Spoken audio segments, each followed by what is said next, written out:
This CNN podcast is brought to you by Johnson & Johnson. At Johnson & Johnson, we believe nursing is the essence of caring.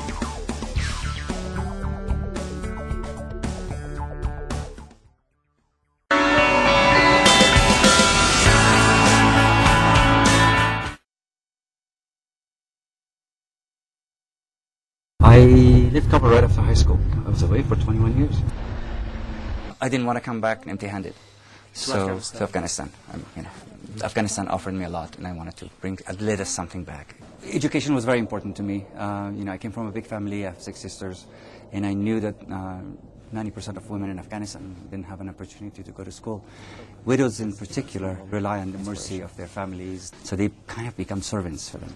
And I wanted to kind of change that one person at a time, if I could.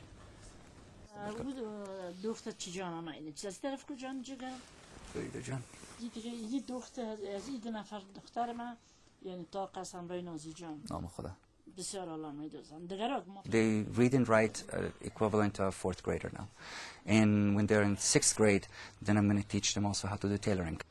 They're doing the work. They're doing everything from design to concept to everything. And all I'm offering is basically an opportunity for them to show what they have.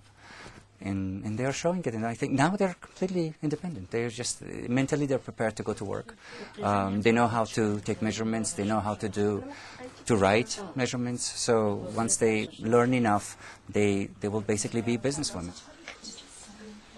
And look at the embroidery on this thing. Do you hope that they can do this out in the open? Absolutely. Oh, they're going to. I have no doubt.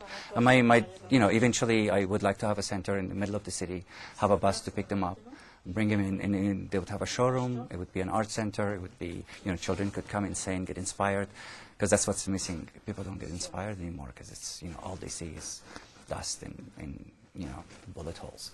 So it'd be nice to see beautiful work being done in Afghanistan. That's what my dream is to do that, and it's going to happen. I have no doubt.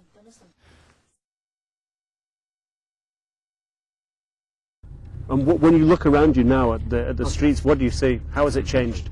Different? How? It's a different country. How? Well, you see the remnants of war.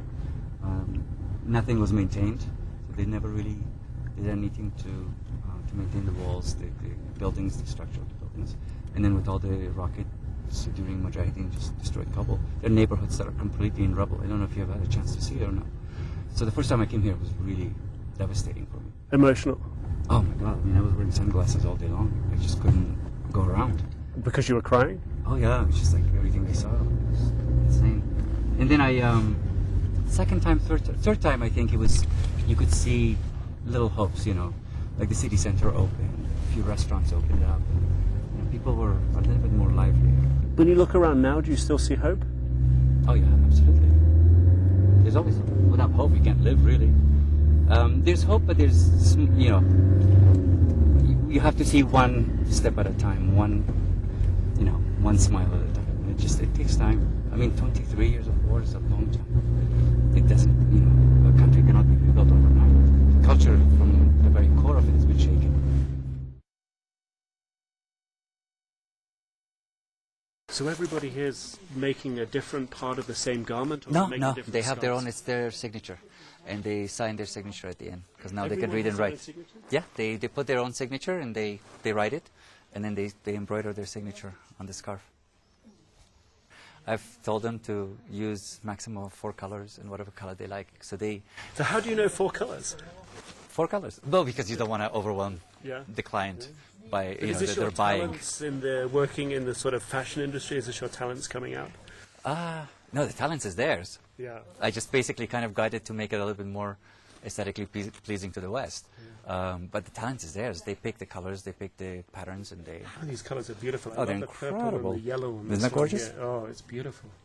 But where do the designs come from? It's a little bit abstraction of miniature painting.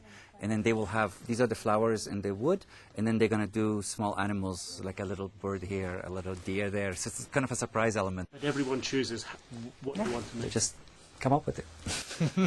So how did the scarves catch on?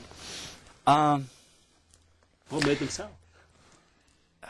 Look at them. It's just amazing.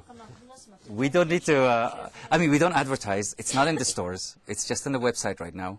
It sells itself, really. When people know it, when people see it. It's green, it's so beautiful, it's so strong. It's incredible what they do. And their work is really, as artisans, these women, they're incredible. How do you feel when you come back to Kabul and you sit among the women who are making these beautiful things that have suddenly become must-have fashion items? I'm heaven. I mean, I'm in heaven. Look at this. It's like, I mean, heaven must be in these colors, you know? It's incredible. It's green, it's so beautiful.